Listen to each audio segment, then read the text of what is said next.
અને સાગબારા તાલુકા સંકલનની બેઠકમાં હાજર રહીને ડેડિયાપાડા અને સાગબારા તાલુકાને લગતા લોકહિતના અનેક પ્રશ્નો બાબતે અધિકારીઓ સાથે ચર્ચા વિમર્શ કરીને એને તાત્કાલિક ધોરણે નિરાકરણ આવે એ વાત આજે થઈ છે, જેમાં નેશનલ હાઈવે, સ્ટેટ હાઈવે, જિલ્લા પંચાયતના હાઈવે જ્યાં પણ એમાં મિત્રો હાલમાં આપણને ખબર જ હશે કે ચૈત્ર વસાવાને જેલમાં રાખેલા હતા અને તેમને છૂટ્યા બાદ ફરીથી તેમને જેલમાં રહેવું પડશે તેવું કહેવામાં આવી રહ્યું છે।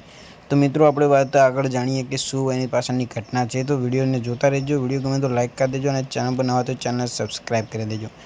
દેડિયાવાડાના આમ આદમી પાર્ટીના ધારાસભ્ય ચૈત્ર વસાવા પર ભાજપ સાગતી તાલુકાના પંચાયતના પ્રમુખ સંજય વસાવા સાથે થયેલી ઉગ્ર બોલાચાલીના બાદ મારામારીનો આરોપ લગાવવામાં આવ્યો હતો। આ જ મામલે ફરિયાદ બાદ ચૈત્ર વસાવાને 5 જુલાઈએ ધરપકડ કરવામાં આવી હતી। ત્યારથી તે જેલમાં બંધ છે। જો કે હવે ચૈતરની મુશ્કેલીઓમાં વધારો થયો છે, કારણ કે હાઈકોર્ટનો સમય પૂર્ણ થતાં જામીન અરજી પર સુનાવણી ન થઈ। હવે આમ આદમી પાર્ટીના 13 ઓગસ્ટના રોજ વધુ સુનાવણી હાથ ધરાશે। નોંધણીય છે કે આ પહેલાં નીચેની કોર્ટ અને સેશન્સ કોર્ટે ચૈત્ર વસાવાની જામીન અરજી ફગાવી દીધી હતી। જોકે ત્યારબાદ આમ આદમી પાર્ટીના નેતાએ ગુજરાત હાઈકોર્ટના દરવાજા ખખડાવ્યા હતા। ગુજરાત હાઈકોર્ટમાં જામીન અરજીની સુનાવણી મુદત પાડવામાં આવી હતી।